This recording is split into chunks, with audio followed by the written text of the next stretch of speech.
With a new chapter and the new Arcanist class coming soon, there's bound to be plenty of new players checking out ESO for the first time. Unfortunately for them, ESO is not particularly well known for having the best in-game tutorials. In fact, there's a ton of information that ESO simply never tells you about, which is why I've created this video. Even if you played ESO before, I guarantee you there are some hidden gems in this list that even I didn't know about, so make sure to watch all the way until the end to get every knowledge nugget that you can. Like number 1 on our list, which is how to build ultimate. Now there are many passives and even active skills in the game that help you generate ultimate. Even some sets in the game do this, but did you know that the best way to generate ultimate is actually an invisible buff that you can get during combat? No way! Let me show you here what I mean. First, watch as I cast nothing but my basic abilities against a target, and no matter what skill I use, my ultimate does not recharge at all. My ultimate number here is stuck exactly where it was when combat started. Now watch what happens when I do just one light attack instead. I actually start to gain ultimate now. In fact, there is a hidden buff that your character receives from light attacks that generates 3 ultimate per second for 9 seconds. You can actually test this yourself. And you also get the same buff from heavy attacking too. So if you learn nothing else from this video, make sure to light or heavy attack during combat at least once every 9 seconds to keep that ultimate rolling in. Speaking of heavy attacks, this type of extended basic attack is actually the best way to regain resources quickly in the Elder Scrolls Online. The type of resource you gain back depends on the weapon that you have equipped. So the magicka-based weapons here, including Destruction Staff and Restoration Staff, those are going to restore magicka after completing a heavy attack, while the physical weapon types of dual-wield, two-hander, one-hand and shield, and bow will restore stamina after completing a heavy attack.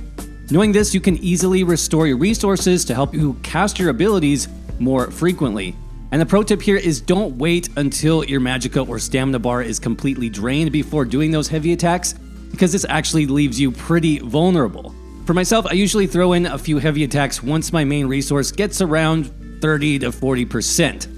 One other tip here is you can actually stop your heavy attack midway through the animation by either letting go of the trigger or the mouse button, and this is helpful in cases of emergencies where you might need to cast an important skill instead, like a heal or a shield. Let's talk next about equipment and gear sets. I think it probably makes sense that if you equip 2 weapons from the same set, you've now gone from 0 set piece bonuses up to 2 set piece bonuses. Here, for example, I have 2 Spriggan's weapons. Once I've equipped both those weapons, I now have the 2-piece bonus for the Spriggan set. Pretty simple. But what the game never actually explains is that any 2-handed weapon, such as a maul or a greatsword, doubles up that weapon bonus. So even though technically I am just equipping 1 set piece, it's still going to give me a 2-piece set bonus. I see this comment in my videos all the time. It's a major point of confusion in my builds where I'm using a 2-handed weapon, for example, and let's say 3 pieces of jewelry. Yes, I'm only technically using 4 pieces of gear, but because one of those is a 2-handed weapon, I'm still given credit for the full 5-piece set. And this works for all 2-handed weapons, by the way. This includes bows, Destruction Staff, and Restoration Staff. Next up, I need to explain where specific gear pieces come from, because this is another really important fact that ESO does not explain very well. For now, let's just cover overland sets, which are generally the easiest to get, but also really complicated in terms of who drops what piece. First, you have delve bosses, the most basic bosses you can fight in ESO. These can drop any of the 3 overland sets available in that zone, but only the belt and the feet. Only those 2 pieces, that's it. Next up, you have public dungeon bosses, and these will drop the same 3 sets from the overland zone, but these bosses can only drop gloves, shoulders, and weapons. Then you have world bosses, slightly more difficult to defeat. Those will drop, again, the same 3 types of sets, but only the specific pieces of helmet, chest, legs, and weapons. And finally, you have zone world events. These are things like dolmens, for example, and those are going to drop both types of jewelry. This includes necklaces and rings. So keep those rules in mind when you're farming for overland sets. Now, it is true that random enemies anywhere in the zone have a very small chance of dropping any random set piece as well. And you also have things like treasure chests, which can drop random pieces. Some zones also have quests, which drop specific pieces with unique items. So there are many different ways to fill out your gear set. One more tip here having to do with gear pieces. As you get set drops, even if you're not going to use them, you should bind them to your character right away. What this does is it enables a very powerful feature in ESO called set collection. Basically, once you either equip, bind, sell to a merchant, or deconstruct a set piece, it then gets added to your set collections. Now, obviously, this is a nice feature for organization. You can see, how many pieces you've collected from each set, but you can also reconstruct those pieces that you've collected using a transmute station. And even better, I think, is you won't get that collected drop again because ESO also has curated drops. Basically, it's going to force the game to give you something else the next time that you haven't already collected. This is extremely helpful when trying to complete a set or get more rare pieces like specific weapon drops. By now, you're probably starting to realize just how much information in ESO isn't explained well to players. And I know for me personally, this was really frustrating when I was starting out. It took me many months of teaching myself how to play the game before I could finally start to make my own builds that were effective and actually fun to play. Since then, I've decided to put everything I've learned into a simple step-by-step system that you can also use to create your own powerful and fun builds for yourself. We're calling this the ESO Zero to Hero Academy, and it's being hosted through Podia, which is an amazing online learning platform. So far, our Ultimate Build Guide has over 25 lessons and over 2 hours of video content designed to take you from a beginner to a master build crafter, not in months like it took me, but in just a few hours. So if you want to check out the guide and preview all the included lessons, just click on the link down below in the pinned comment. Another thing that's extremely confusing in the Elder Scrolls Online is the way that Wayshrines work, so I want to explain that next. First, when you travel to a Wayshrine, there is a default or a minimum cost. This depends usually on your character level. My cost right now is 146 gold. Now, this cost does not depend on the distance traveled. You can see here, if I just travel outside the city gates, my cost is 146, or if I want to travel to a different zone, my cost is still 146. Again, cost is not based on distance. Instead, it's based on actually the last time you used a Wayshrine. Here you can see, for example, now that I've used that Wayshrine, my cost for the next Wayshrine jump is over 1,000 gold. This is actually a lot. Now, the cost does slowly go down over time, which you can see, but it takes almost 10 full minutes to get back down to your baseline cost, which is pretty insane. So what you need to do here instead is simply approach the nearest Wayshrine directly and use the interact button on your keyboard or your gamepad to open up your map. Now you can see the trick here and the difference. All the Wayshrine travel is completely free when you're navigating through the Wayshrine itself. Again, using that interact button on your keyboard or your gamepad. No matter where you want to go, it costs exactly 0 gold. You also load directly to the next shrine without having to wait for the fast travel animation, which is another time saver.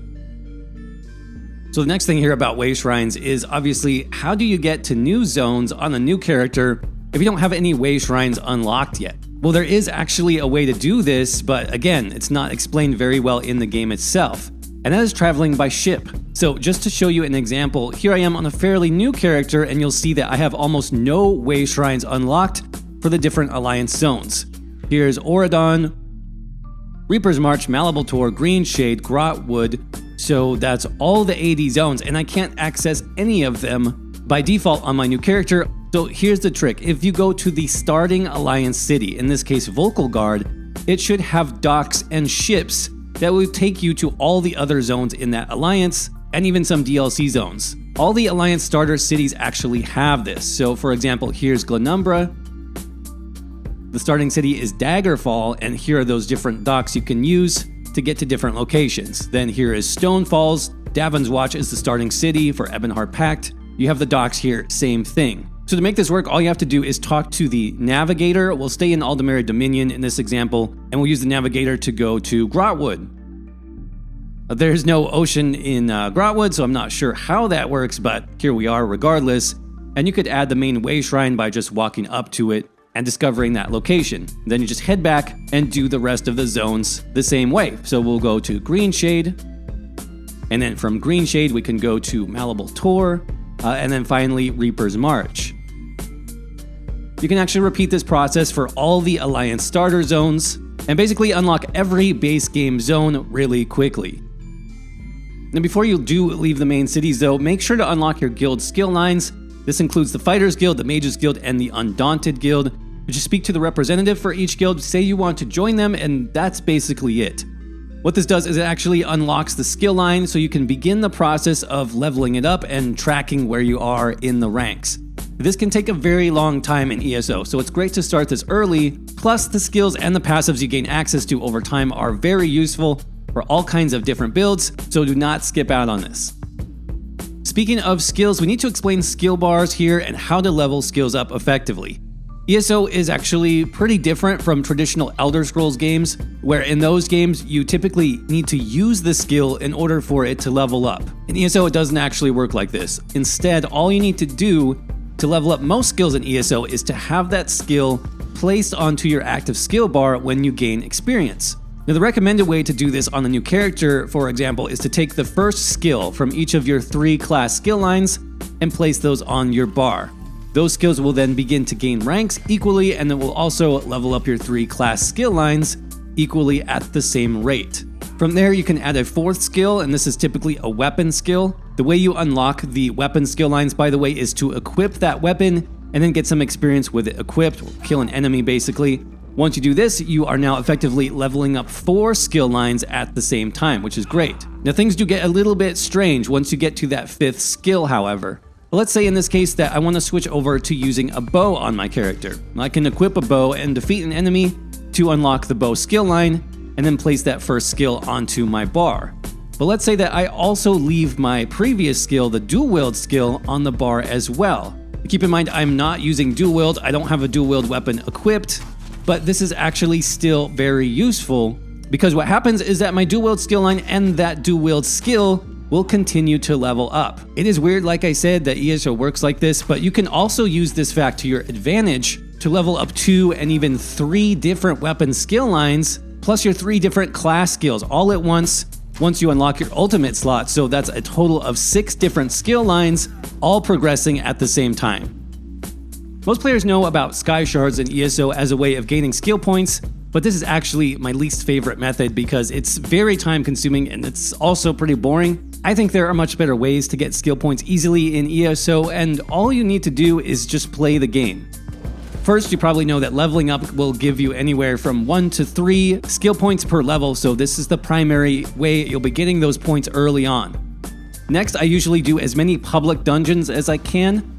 Most overland zones in ESO have at least 1 public dungeon, and each of these have a very easy, quote, group boss encounter that can actually be done solo or with other players, whatever you want. But this also gives you a full skill point for defeating that boss right away. Then you can also do battlegrounds and PvP, which gives you alliance points, and advancing your alliance rank always rewards you with a skill point as well. Make sure to do the level 10 PvP Alliance Introduction quest too, by the way, which doesn't require any PvP at all. Just zone into Cyrodiil and complete the quest, and this will award you 2 Alliance ranks, which gives you 2 more skill points. Then you can do things like the main story quest. You can also do dungeons, which have their own quests. You can do DLC and Alliance zone stories. All of these will give you skill points, giving you plenty of points to work with, and it's much more fun than running around and doing sky shards.